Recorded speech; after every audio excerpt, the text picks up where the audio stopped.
Do you like movies, comic books, science fiction, and more? Then you come to the right place. This is the Rebel Radio Podcast. You can find us at therebelradiopodcast.com. Follow us on Facebook, Instagram, Twitter. Thank you for listening and enjoy the show.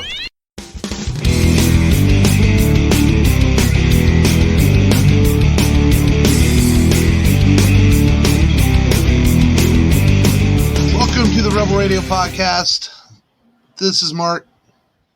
This is Matt. This is Long, the Tom Cruise hater.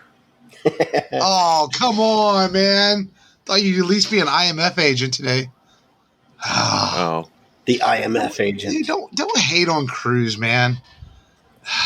You know what? What if he is an IMF agent? He's made a lot of really good, entertaining films. Yeah. Man, it's Tom Cruise under that face. It's too trendy to hate on him, man. Everyone wants to hate on him. Be like me and Matt and embrace him. We always mention his birthday. We sung happy birthday to him once on the show. I mean, dude, embrace the Cruise, man. And plus, if there's invisible flames I thought we live in America. I thought we have the freedom to choose and speak the what we want. But don't be a trendy millennial bitch. How about that? I'm not a fucking millennial boomer. But you're acting like a millennial. No, I mean, dude, without Cruise, man, without Cruise, we don't have this great franchise we have because he really is the one. It's a Gen X trademark to hate on Cruise. We will talk about it, but if Cruise did not get involved in this series was going to stay in developmental hell. You know, with Mel Gibson attached to it at one point and other actors, and it was never going to happen. So thankfully to Cruise, we got this incredible action franchise that's 25 years old.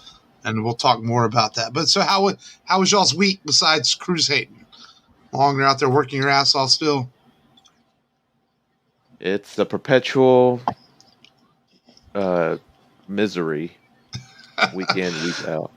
So, sounds about right. Like I'm on a carousel of dicks right now. It just keeps coming around and hitting me in the face and shoving him up my butt. So, Damn. Well, I hate it.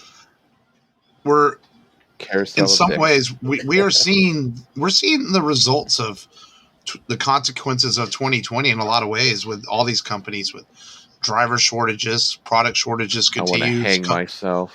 Companies cutting hours to make up for the money they spent last year or they lost last year either way.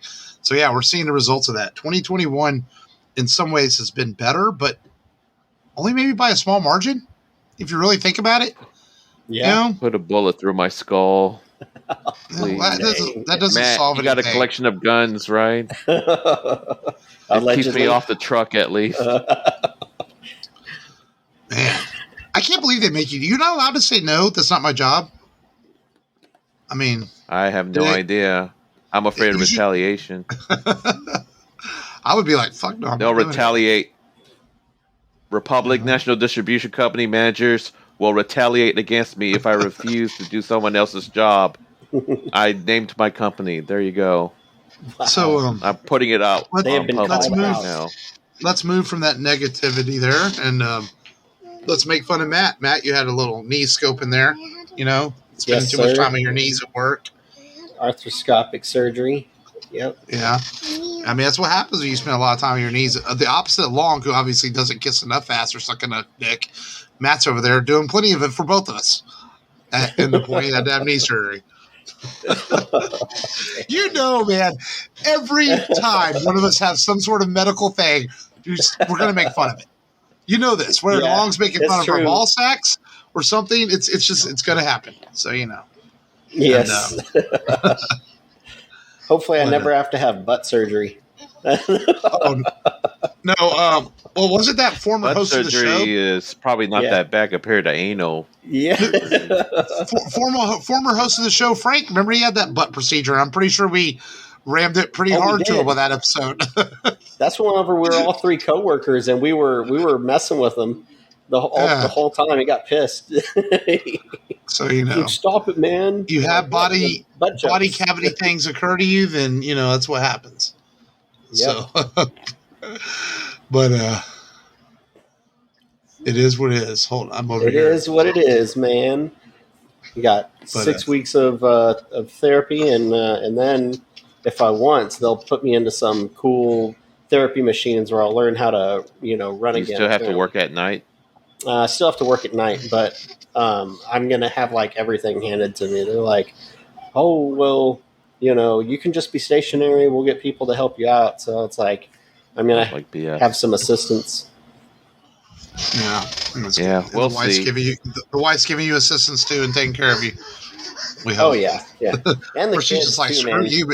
She's like, screw you, man. I'm taking care of the kids. You're on your own. For real.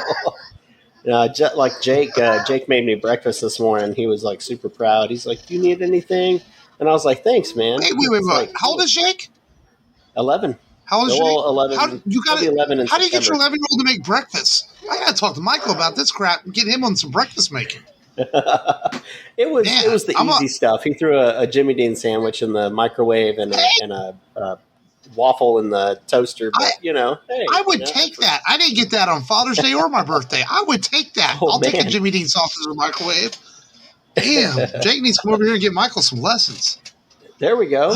At least I don't have to mow the yard this summer. It's great having a 12-year-old who can mow the yard. It's the best fucking thing ever. True. It's like, get out there and do it, boy. I'm been trying to teach Jake that. I tried last year when he was 11, and he still needs some help. So next year he'll be on it, dude. Once they hit 12, it's get out there and mow that fucking yard. But so let's get into the show then, man. Download this where we tell people what we watched, stream, checked out this week. Whoever wants to go first. I'll go first. Okay.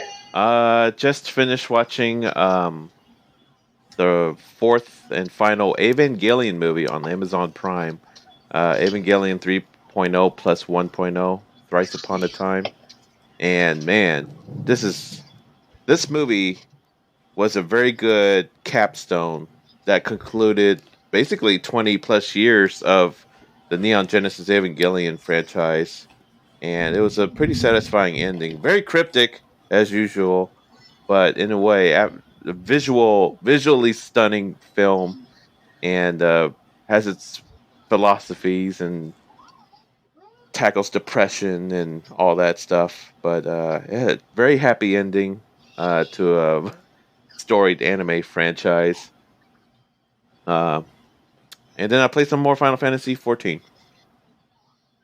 Nice. And I'm in the Stormblood expansion story, which is not as good as Heaven's Ward, but I think I might have said that last week. That's how long the story is. So, yeah. Otherwise, a pretty satisfying viewing, despite my daily hell of misery that is my work. Oh. Man, Who's next? I had some extra time, obviously, because my surgery was Wednesday. We're recording now. It's Saturday night. And I'm going to be honest. I have not seen all the MI movies. I hadn't. So I was like, you know what? I got some homework to do. Watch the movie we're talking about today. Went back and watched 2. We covered 2 last year, I believe. Couple or the years year ago, before. Yeah. It was actually Long's first episode when he made his return to the show as a full-time member. Oh, okay. He came on and did MI2 with us, yeah. Yeah, man. Watched, wait a minute. I thought it was Frank's substitute this whole time. Nope. You're no longer keeping the seat warm. It is your seat, sir. You're full-fledged, sir. Full-fledged. Yes. Oh, okay. That means I could take on some of Frank's characteristics, too. Yes. You have, trust me. Shots fired. Bam! Shots fired. Yeah. You know. Hey, a quick tangent. Me and Matt, were you on long? Was that an episode or was that a pre-show where me and Matt were like, at some point we have to kind of let him make a 1 episode return just to catch up and see how he's doing. I think Matt made a comment so he could go, yeah, that's cool. Okay, yeah. Yeah, that's cool. Every time. Maybe one day. And it's not going to be like an anniversary episode. It's just going to be like a random episode 278 or something. Just something random. Frank's coming on for an episode. We're not going to give him any special fucking treatment. No anniversary. We'll do just like a Rad one-off. and then bring Yeah, him like a on. one-off comeback. He has actually mentioned, he goes, if y'all ever do Rad, you have to let me come on. And I said, and he really does like that movie. So anyway, so what else did you watch, man? Yeah. Rad. So 3, 4, You ever 5, seen and Rad from the 6. 80s? Dude, Yeah, it's man. classic 80s BMX film. BMX, man. Oh, It's a good movie. I It's actually, I saw Breakin'. yeah, Breaking's, it's in that same genre. Yeah. Rad's actually a very entertaining film. It's very 80s, but it's enjoyable. Which is funny when you brought that up. Slight tangent. Like, Stranger Things, when they ride their bikes. I remember growing up in the 80s, no one had those kind of freaking 70s bikes. We all wanted BMX bikes. Right. BMX I freaking agree. bikes. Not those stupid banana seat bikes in Stranger Things. That's true. Someone need to correct the record on this, because yeah. I know you and I, Mark, we grew up in that time period, and we never we would be caught dead on those bikes, that they were riding around. And out of all those movies, a quick thing, and then we'll get back when we're watching. Rad was probably the best of those BMX movies that came out. And the story about it is it never had a Blu-ray release until about a year and a half ago. It was only on VHS. It became a very, very popular bootleg film. Never was hardly ever shown on cable, HBO, or any of that stuff in the 90s and 2000s. So it became kind of a cult classic. And Vinegar Syndrome got rights to it and put out a Blu-ray about a year and a half ago, which I bought. A very, very limited edition. Now Mill Creek has the rights to it. Mill Creek has been put now on Blu-ray. So it is available now, and it's available on Vudu. But for years, Rad was a cult classic you couldn't get anywhere. And so now it's made a little bit of a comeback with its Blu-ray and digital release. And out of all the BMX films, it is probably one of the better ones, if not the best. So, but anyway.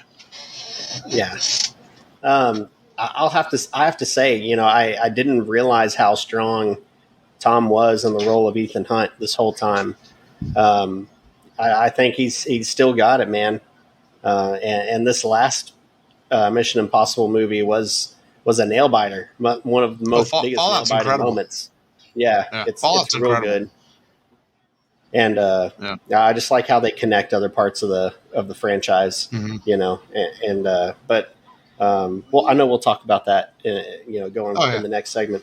We're definitely going to talk a little bit about the history and everything in the series, and yeah. So and then the rest, a little bit of a list: Mallrats, and Not Another Teen Movie, Austin Powers 2 and 3, Waterboy, Friday the 13th Part 4, because it was Friday the 13th yesterday, and I don't have all of them digitally.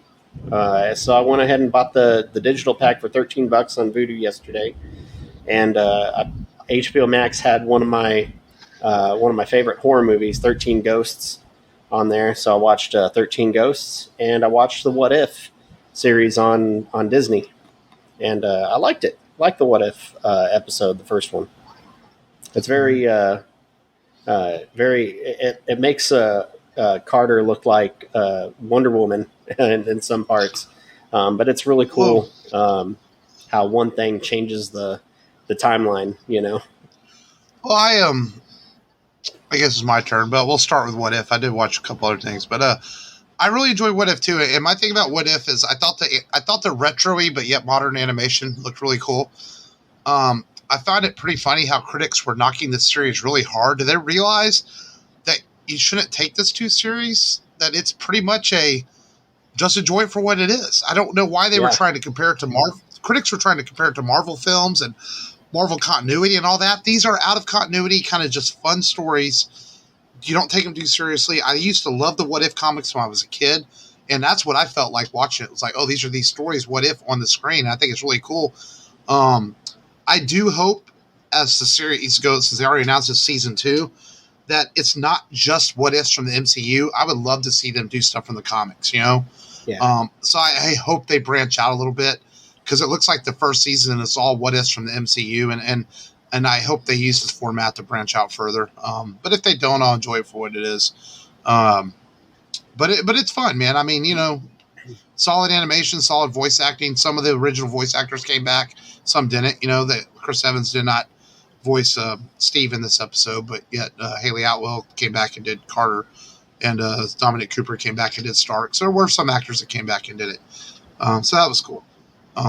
but it definitely a fun watch. I think next week's episode is what if T'Challa became Star-Lord instead? So that'll be interesting. So that should be fun. And we get our one last time we get to hear Chadwick Boseman voice the Black Panther. So that'll be cool. Yeah. But I watched that and a little power flicker there.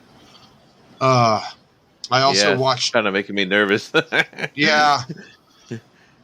Good old Houston. Hey, we have the reliable Texas power grid to keep us running, right? I mean, if it happens, we'll record tomorrow night and do it all again or something. I don't know. But I also watched Batman: The Long Halloween Part 2, the conclusion of Part 1 that came out last month, and man, I really enjoyed the heck out of this adaptation. I've never read the books, but I really enjoyed the way they animated and adapted, and I think it was really good. It's a bit of a smarter Batman story, not just focused on action, more of a detective story as Batman and Gordon try to figure out who the holiday killer is, as he's killing crime bosses every holiday throughout the year. And really well done, man. Out of the new DCU universe stuff, since they rebooted it, this has been my favorite thing they've done so far. I really liked it a lot. So I highly recommend watching that. And I also sat down and watched 89 Batman this week because I was all excited. I texted Matt. They finally put the HBO Max app on my television, so I don't have to upload my PlayStation to watch it. So I'm cruising through it, and I wanted to watch Batman in Ultra HD. And it's still kind of weird watching those movies and those older films because, like, the frame rates aren't really made for Ultra HD. So sometimes, like, Batman will move really fast across the screen. So it is always weird to watch something that's like 2005-ish, in Ultra HD. Sometimes it looks off. But the Batman 89 comic came out this week. And I did go to the comic book store today, took the kids for free comic book day, and I picked up a copy of Batman 89. And I haven't read it yet, but I'll probably, maybe tonight after we finish recording, I might sit down and read that issue. That's about what I watched this week. But I definitely recommend Batman The Long Halloween, checking that out. One of the better DC Universe animated entries as of late. And check out What If you haven't seen it yet. And I know I need to get to Loki, hopefully soon. And as I get loud, I heard that, Mark. No, man, that's some loud thunder. Damn. For real. Bear with us. It's here like, it comes. Thunder on your end. Very, very frightening. Let's get into today's feature film and hope that we make it through this episode. And that is 1990s. We kind of alluded to it already, and if you follow us on our websites and social media, you already knew we were doing this movie, but that is 1996's Mission Impossible, starring Tom Cruise and directed by Brian De Palma, who basically admittedly did this film for a commercial hit and for a paycheck. And De Palma, of course, of Scarface fame, and was not on a series of hits at the moment, needed a hit. And so he made this movie, and somehow production got done because and him and Tom Cruise really didn't get along at all. But they made it through the film and produced a pretty solid opening entry to this franchise. One that I had not watched. I did see this in theaters. I haven't seen this one in quite some time, and rewatching it, and I'm like, this is way better than I remember it. I used to think that it was kind of slow and kind of boring, but it's one of those movies, I guess, when you get a little bit older, you really appreciate it for what it is. It's honestly, out of all the Mission Impossible films, this is more spy thriller than the rest of them. They do start leaning more towards action and espionage than the rest of them. This definitely has a heavier spy feel to it. But it's got a great mystery surrounding the movie at the beginning. As to summarize, Ethan Hunt is on a IMF team, the Impossible Mission Force, and the entire crew is wiped out seemingly, and he has to figure out what's going on and survive as they try to protect a knock list, which is a list of agents and their identities of getting out into the open for terrorists to use against them. So Ethan has to go rogue and develop a team to basically try to steal the knock list back, in a sense, and sell it to the buyers to figure out who's behind it all. It's essentially the story of it. And but it's a little more complicated towards that at the end, as Ethan figures out there's a conspiracy behind it. And the whole thing was a setup to find a mole within the organizations. They try to set him up. But Ethan figures out real quick that the mole was actually his former team leader. And it comes to a nice little conclusion, an exciting train sequence in which Ethan Hunt saves the day for the first time in the world, for the first time in the history of this franchise. that's basically the show in a nutshell. Yeah. And Did we just lose Matt? I think so. Well, we'll keep going, and maybe he'll come back. Yeah, Jean Reno was in this movie, and it was like one of his first movies after The Professional.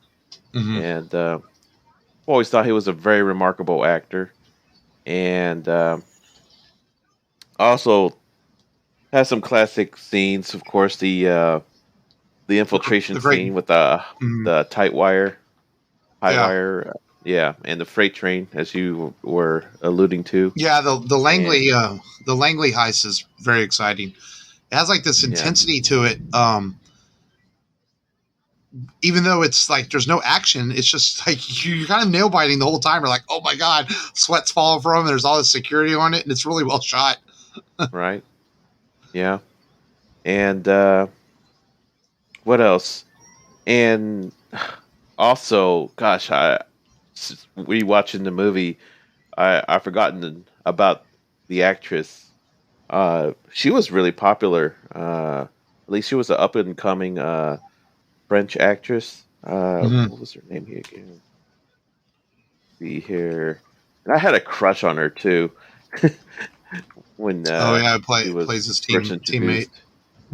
Yeah, and let me see. Let me catch her name again. Her name was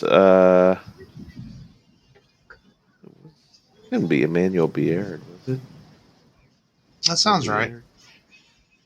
Yeah. She looks different now. Back then, she was really beautiful. Yeah. It's 25 yeah, and I was ago. surprised that John Voight's character in this film was based on the original TV series character, right? Yeah. He was named Phelps, just like in the original show. Yeah. Yeah, and I was like, why they turn him evil?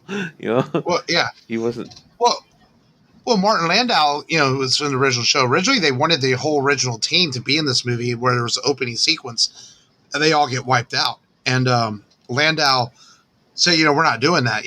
All the team members agreed that was kind of a stupid idea. Why would we come in and get filmed just to get wiped out? And, so it ended up being just the one actor from the original show, even appearing in this movie. But, yeah. Voight's character is based on the original show and that idea of it. And so that's pretty cool. Yeah. Are you back, Matt? I'm back. Sorry. His hotspot. I'm using my hotspot. Is your power still out? Well, it takes a while for that Wi-Fi to boot back up, so I was just trying to hop back on because it just blipped. So I know my hotspot's my Wi-Fi is gonna take a little bit. So I was like, I'm going to use my hotspot from. It's kind of fitting that we're rogue podcasting in some ways, doing a movie about rogue agents and special spies and stuff like that. So Matt, as you were out from it, we were just talking about the initial reaction to seeing this film and some of the exciting sequences like the Langley heist and the train scene and some of those thoughts. Those are the two best scenes in the movie. Obviously. I mean, I think the only other one that's really cool is the restaurant scene whenever he's like, oh, you're the only agent left, so it's got to be you, and then he uses the gum and throws it at the fish tank. That's a one-shot sequence. So that all had to be done in one shot, and he does it great. Because they built that set. Yeah, they only had one set to explode. Yeah. Yeah. I would probably say those are like the best three scenes in the entire film. Langley's probably one. The train scene's really good. I really like it, but I just like the suspense of the Langley scene probably best in the film. Yeah. But man, that train scene still holds up, even with the 1996 graphics. I felt like it was still fun to watch, and I didn't see any issues with it. Like it's kind of sad that Jean Reno's character was a backstabber too. Oh yeah. Yeah, Jean Reno. We were introduced to Luther in this movie, who's the only other actor to appear in all six films with Cruise, and Ving Rhames does a good job. And Brian De Palma cast him on purpose because he felt like he was the opposite of what a hacker looked like. You know, it wasn't like a nerdy kid. He was a bulky, strong guy. So he wanted something to go off cuff a little bit. Some other interesting notes is this movie. Cruise promised the studio, the studio only wanted to spend $40 million at first, and Cruise was like, "Look, man, we can do this. We can make it a hit." And if you read the production notes on this, it seems like De Palma was just there to direct. It seemed like Cruise really guided the ship on this as far as ideas on sets and things like that. The idea of the Langley heist, the idea of the bullet train, that was all Cruise who wanted all this done. And he convinced the studio to give him another $40 million, and he waived his salary for this film. He took some of the box office instead. Now he didn't waive his entire salary. He cut his salary in half. So Cruise basically only got paid about $8 million for this film plus box office. And he did that. Poor guy. No, but he did that because he really believed in this franchise and wanted to get it working.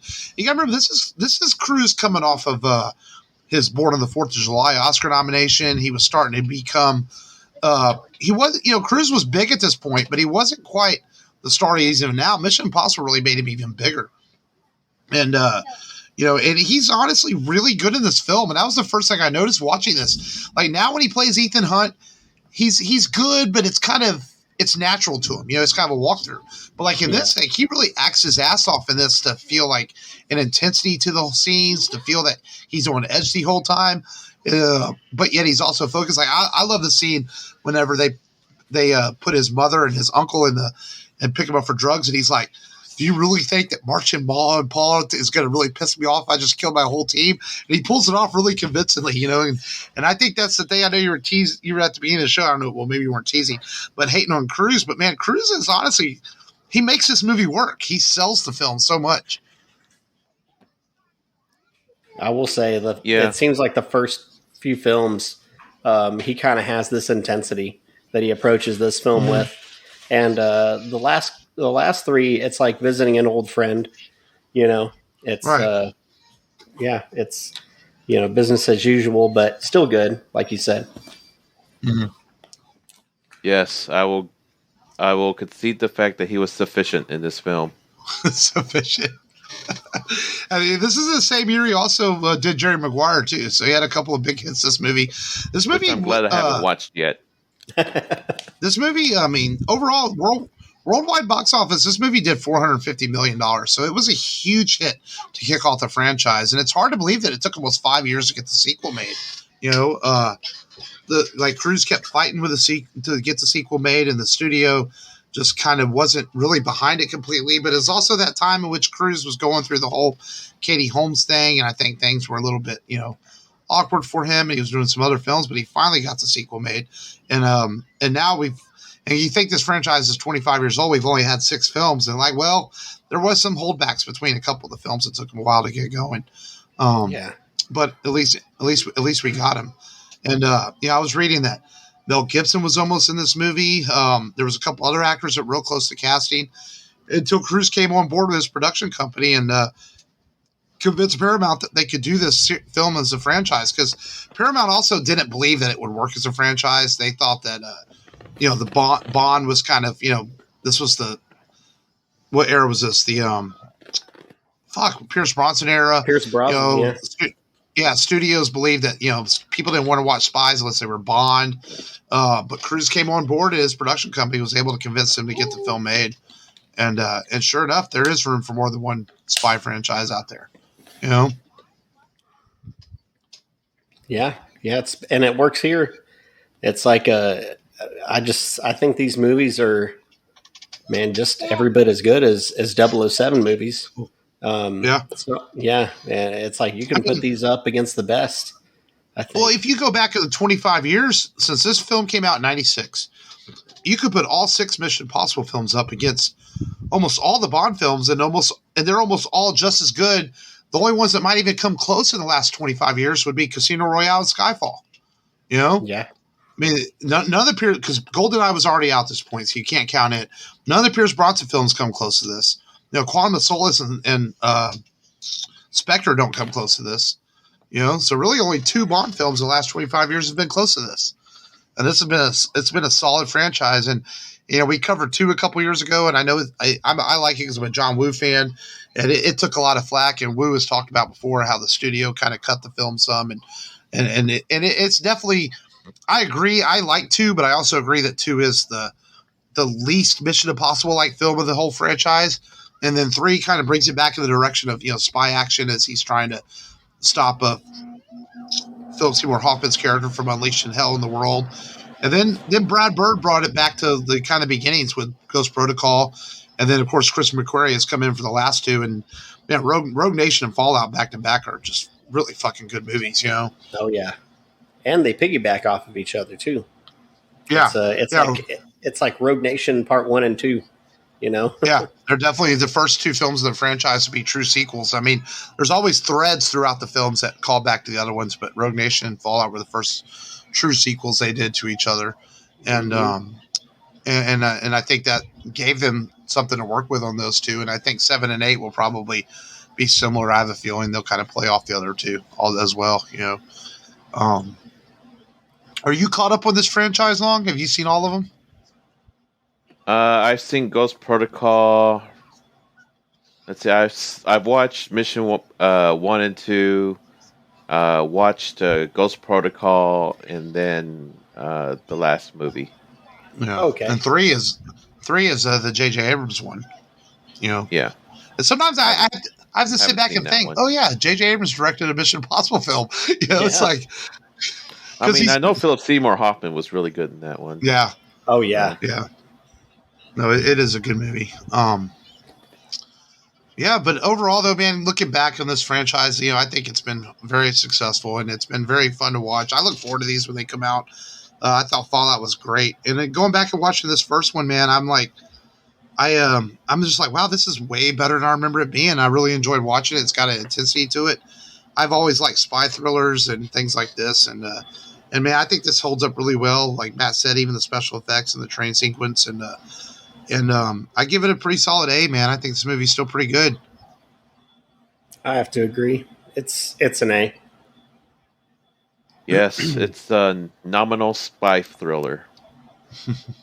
There's some the spy genre is something that, like I said, I'm glad they made this because there can be a competitor to Bond, but I think it's a genre that there's still a lot to do in this with Hollywood. I think I'd like to see more directors take shots. You ever seen a movie called Spy Games or Spy Game with Robert Redford and Brad Pitt? No, it might be. I don't think so. It might be on Netflix. Man, if you're looking for a really good spy thriller that will surprise you, man, check that out. It's actually really well done. Very good movie. And so if you're looking for something this genre that hasn't been seen or heard, that's a good movie. So Mission Impossible franchise is known for Tom Cruise and doing his own stunts, which he did in this movie too, which saved the studio some money because they didn't have to pay a stuntman, and some pretty remarkable action sequences over the years. So we thought we'd take a look back at the top 5 and some of these action sequences that in the Mission Impossible films. And I guess I can go first. I didn't go first lately, huh? Yeah. At number 5, I have the bike chase from Mission Impossible 2. At the end of the film where Ethan Hunt jumps on the bike to chase down the Chimera virus before it gets out in the open, and Doug Ray Scott pissed off because he didn't get to play Wolverine, and Tom Cruise has to kick his ass on the beach and save the world, and it's the most Woo-like sequence in the entire film, and I think that's why it is so freaking awesome, because it's John Woo doing what he does best, and that's directing a remarkable action sequence on the bikes. That's a good one. My number 5 is the high wire infiltration scene. It's not flashy, but it's a really good story. Tension adds a lot of tension. Drives the plot very well. Yeah. Yeah, that's my number 5. My number 5 is from Mission Impossible 3, the Vatican extraction. Because he never goes last. The Mission Impossible 3 Vatican extraction scene.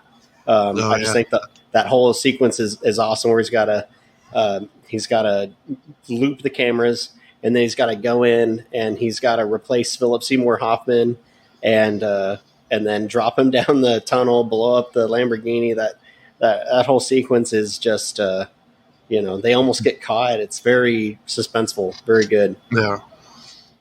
At number 4, I am also in the same movie, Mission Impossible 3, but I have the bridge ambush scene where Philip Seymour Hoffman's guys basically come to his aid and take him out of the IMF force's hands and try to get him back. And it's a exciting sequence, and one in which Ethan Hunt doesn't get defeated very often in these movies, but in the ambush scene, he has that look on his face of defeat, and you're like thinking, how's he going to get out of this? Yeah. And it's a really well shot scene. One of J.J. Abrams' better action scenes I think he's ever shot, to be honest. And we're talking about a guy who's done the Star Trek movies and Star Wars movies, but that bridge ambush is awesome. Yeah, it's good. Number 4 for me is the rock climbing sequence in part 2. That was very realistic to me, and I know Tom climbed that height without a rope. Well, he had a harness on some of it. Yeah, only because the studio would not allow him to. Yeah, the studio would not allow him to do it without a harness. They even told him, nope, you're wearing a harness. Insurance money, baby. Yeah. That's a good one. Number 4 for me, it's the Rogue Nation Opera House scene. I just like when I forget the actor's name. Crap. The hacker, Scotty. Simon Pegg. Simon Pegg. He keeps getting frustrated, and he's hitting the machine, and it keeps making Tom Cruise's go up or down, and it's in very inconvenient situations. He's trying to fight the guy, yeah, and there's multiple shooters, and cool action scene. At number 3, I have from Ghost Protocol the scaling of the hotel, man, as he has to go up to the server room to try to hack the server room on the side of the tallest building in the world, which they really shot at that hotel in Dubai. And he's scaling the building, and he has to jump off with a fire hose around his waist and try to make it back down. It's just when you see this on the big screen, it's like you're afraid of heights. It felt really realistic being up that high, like you're right there with Tom Cruise and doing that. And it's an exciting sequence, one of the best in Ghost Protocol. My number 3 is the helicopter chase scene in Rogue Nation. I've never seen the helicopter chase scene before. What's in Fallout? It was in Fallout? Okay. Fallout. Okay, Fallout. Thank you. But I've never seen it captured on film like that before.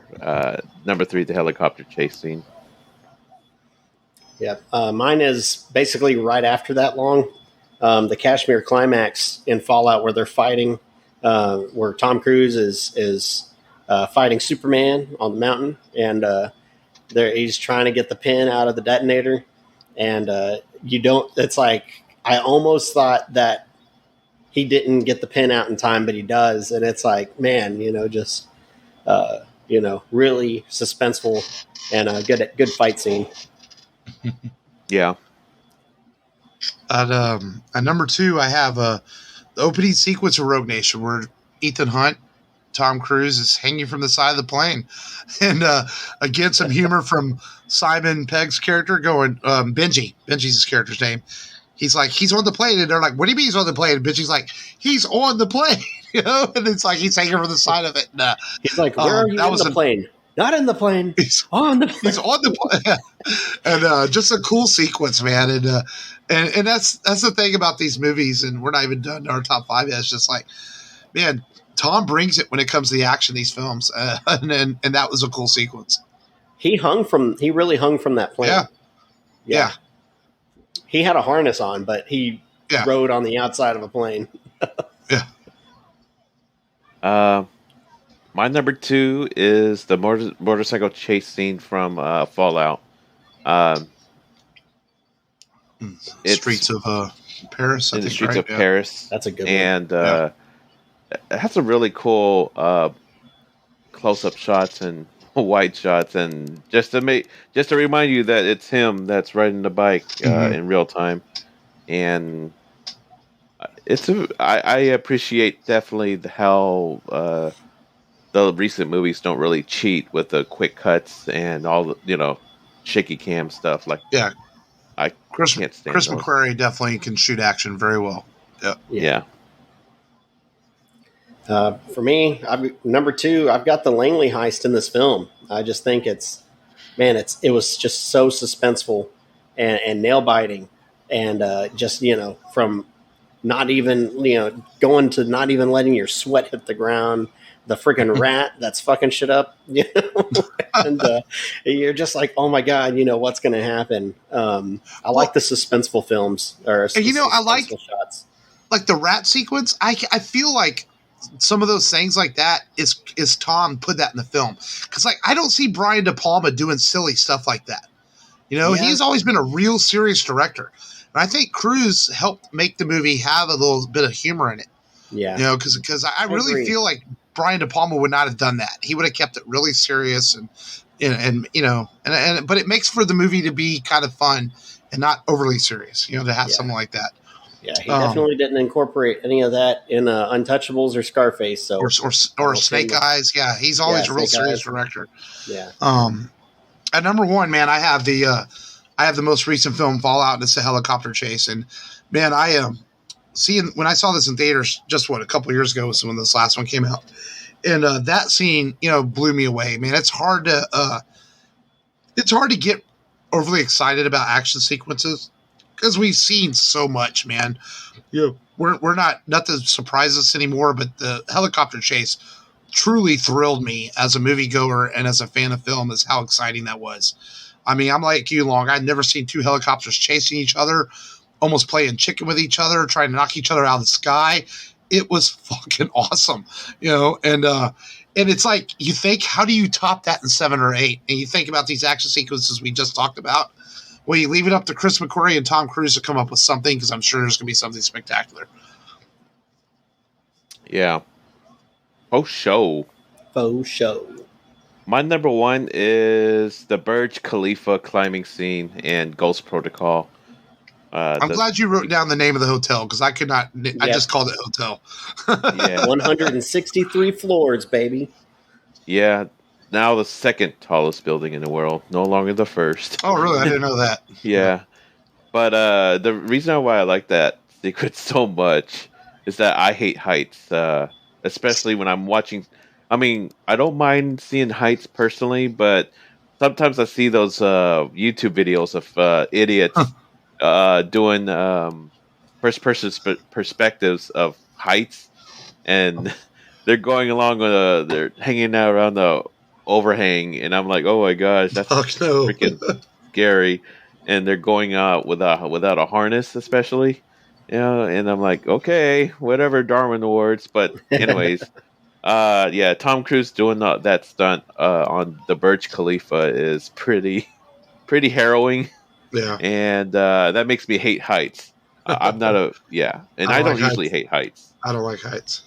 Yeah, I don't mind heights, but that makes me hate heights. So, what's your number one, Matt? Drum roll. Same as you. Burj Khalifa, man. Oh, yeah? Same one. I just think it's and Tom climbed some of that himself, which the public is not allowed to climb it, but Tom was able to climb some of that, as he likes to do. He likes to do his own stunts. He loves climbing. I'm sure he made a donation to the hotel.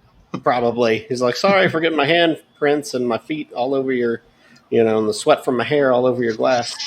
But yeah, man, that's definitely an exhilarating shot if you are height sensitive, for sure.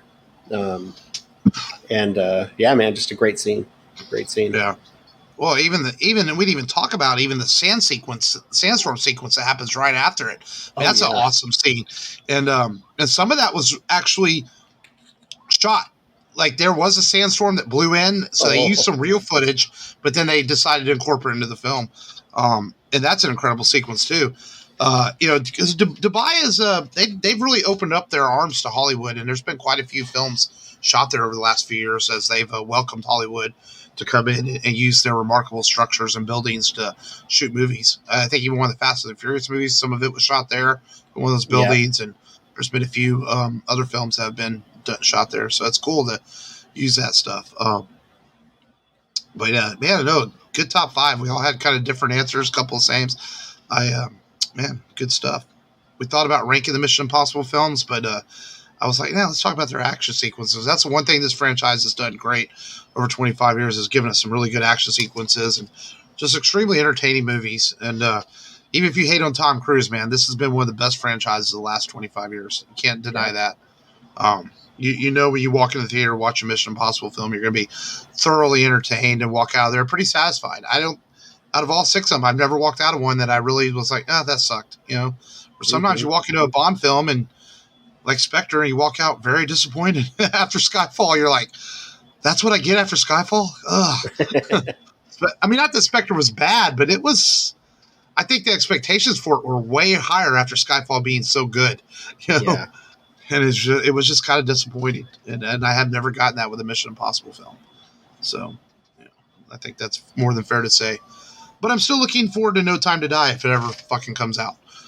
Yeah. Eventually. Hopefully we get that. Yeah. By the end of this year. I don't know. Yeah, there's already getting pushed into 2022. They're already starting that again, talking about pushing movies back and stuff. And so we'll just see. Release theater at home. You know. Yeah. Well, you see, we can get into some news. Yeah. You know, like Shang-Chi, is tracking to not do that well at the box office, and a lot of it is because of the Delta variant and COVID hitting again, and Disney is saying they're not going to release it on movie at home, but I'd be willing to bet that changes the next couple of weeks. What do you guys think? I would not be surprised at all if Shang-Chi goes direct to Disney Premiere also, because if you believe the returns, Black Widow had an $80 million opening weekend, and it's believed that it made, almost twice that at home. Rumor is 160, 200 million at home. And Disney's not just going to sit there and see that money and not push Shang-Chi out for home premiere if they know they can make that money back, Exactly. So if there's money to be made, they'll do it. Yeah, I think so. And it's a shame because I'm actually really looking forward to Shang-Chi. I think it looks really exciting. Yeah. I've always kind of liked the Marvel movies that weren't your standard superheroes, and so it looks good. I'm excited for it. So we'll see. I see it as Disney trying to repress the Asian voice, the Asian population. Speak time and time again. Preach to us, Long. Preach. But no, I mean, in some ways, though, Long is right, man. Here's a big superhero film with an amazing Asian cast, and it's a shame that it's got to come out in this environment when it could be held back from being as successful as it can be, because it looks great, and the Marvel's track record is great. I mean, why is it? There's no reason to think it's not going to be a good film, I mean, with the track record Marvel's been on. So it deserves better. I do agree with Long on that. It deserves a better presentation and to be seen. So we'll see. Yeah, this is the next phase. It's like, people are itching for more Marvel. Give it to them. Yeah. People want nothing more than to escape right now in the world, and so they need that stuff. Yeah, I want to escape right now. Not from y'all, but I'm talking about, Tim Drake made an announcement in this week's issue of Batman. He's bisexual. And this is something that's happening all the time now in the current woke culture. But this is big news because this is probably the most significant major superhero that's done this. So far, Marvel and DC have both had characters that have came out as gay or lesbian or bisexual, but they've mostly been minor characters.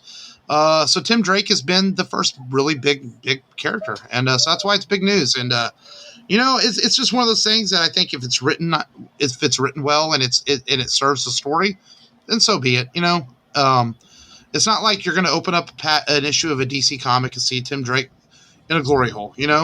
I think that's the first thing people think when they hear this stuff, like, oh, you're sexualizing comic books. Not necessarily. It's if it serves the story, then it is what it is. But DC editors felt it was okay to do it. It's the story they're telling. But their idea is to sell books and to reach new readers, and if it brings new readers in the comic store, and that's our job. So, did y'all see the prices on the Star Wars Resort? Matt, you might as well sell a couple. 5,000 a day. Yeah, you might as well sell a couple of those kids, Matt, if you ever want to go. Almost the prices start at $4,000 anywhere to $5,500 for one day at the Star Wars Resort. Now, apparently, you get a full Star Wars experience. But what does that mean? If I'm paying $4,000, I better get a real fucking lightsaber. You know? Yeah. You want Leia chained to you while you say, Han Solo. I would imagine. I would imagine, though, there's got to be something in that package. It's got to include your Disney tickets. It's got to include, for that price, room. Yeah, all inclusive food. Steak. God. Yeah, unbelievable. I saw that. I'm like, well, that's one thing I'll never do. But for real, unbelievable. So I don't know. We'll save our pennies. Superman the Animated Series is going to be finally released on Blu-ray this fall for its 25th anniversary. Definitely one of the best incarnations of Superman on television told, and it's hard to get excited for Blu-ray releases because everything's streaming now. You can watch all that on HBO Max, but I think it's still pretty cool that this is the one of the DC Animated Series that still has not had a Blu-ray release, so it's finally getting one. And even though I have HBO Max, I might pick up a copy of it just so it can go with my Batman sets. And it is one of the best Supermans ever made. Really good show. And then lastly, Idris Elba is going to voice Knuckles in the Sonic the Hedgehog sequel. Nice. He had some fun with it by releasing a picture of the hand of Knuckles in his Twitter account, and so it seems like he's excited to do it, and so I think that's kind of cool. Yeah, first Sonic movie was a lot of fun, so the kids really enjoyed it, and I enjoyed it. So, it's funny, we've talked before about favorite video game adaptions, and I started thinking the kids were actually watching Sonic the other day. It could be the best video game movie made. It really could. Kombat. Yeah. I mean, it does everything that it should do for adapting the game, and it's really entertaining. And they listened to fans when they animated Sonic. Yes. It might be the best animated movie, and it's not even talked about that much in those kind of conversations. Yeah. Or animated movie, video game movie. But it is very well done. Yeah, that's all the news I got. No new trailers this week. Not much really else going on as far as I don't even really see any casting news this week other than Idris Elba. That's okay. Kind of a slower week.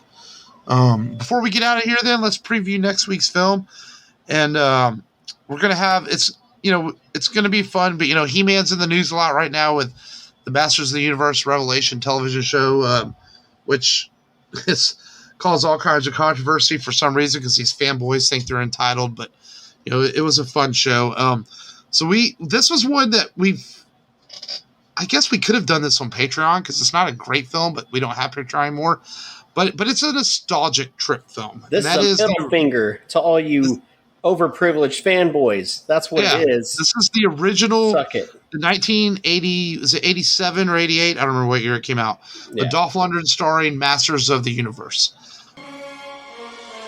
At the far end of the universe, there is a planet ruled by a being of utter evil.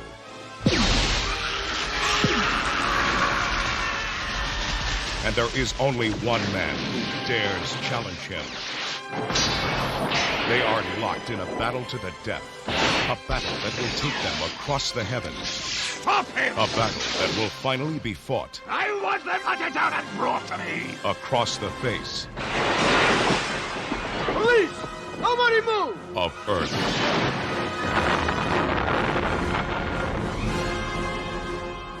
I think I'm gonna need some backup. Can you show us the way? Of course. No.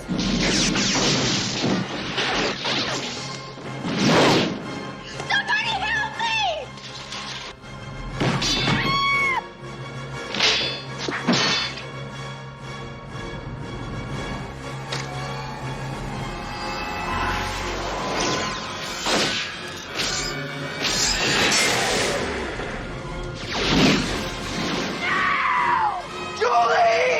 From a distant galaxy, they have come to Earth. Dolph Lundgren as He-Man Frank Langella as Skeletor. Only they have the powers to be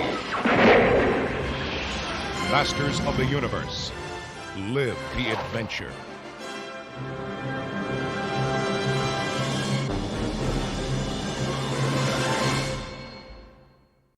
This will be fun to talk about.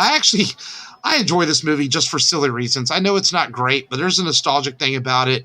Dolph works his ass off to do a good He-Man. Frank Langella is great at Skeletor, and he calls it his favorite role he ever took. He loves talking about it. Yeah. I believe it's on Amazon Prime or Netflix, so it should be easy to walk around to watch with us next week. And but it'll be fun, man. I'm going to shout the whole time that why are they on Earth? Because it's not Eternia. A young Courtney Cox in this film too. Oh yeah. There's a lot of stuff to enjoy in this movie. There's also a lot of stuff to pick apart, but we'll try to make the best of it. And there's a cool ass sword in the movie, man. There's cool swords, and that's the thing. Yeah. The production of the movie's fine, so it'll be fun to watch next week on the show, as we talk Masters of the Universe. Yeah. But that's all we got this week, though. Just continue to stay safe out there and watch out for your fellow man, and go to the rebelradiopodcast.com and check our site for all our episodes. Our Compalooza audio is up there now playing. I put that out last week. If you want to hear our live show from Compalooza. And I should not say just look out for your fellow man. I should say man and woman. Got to be politically correct nowadays. But anyway, Matt, keep healing that leg so you can get back down those knees at work soon enough. And until next week, this has been Mark. This has been Matt. This is Long, the IMF agent. Yes. Much better. Much better. Yes.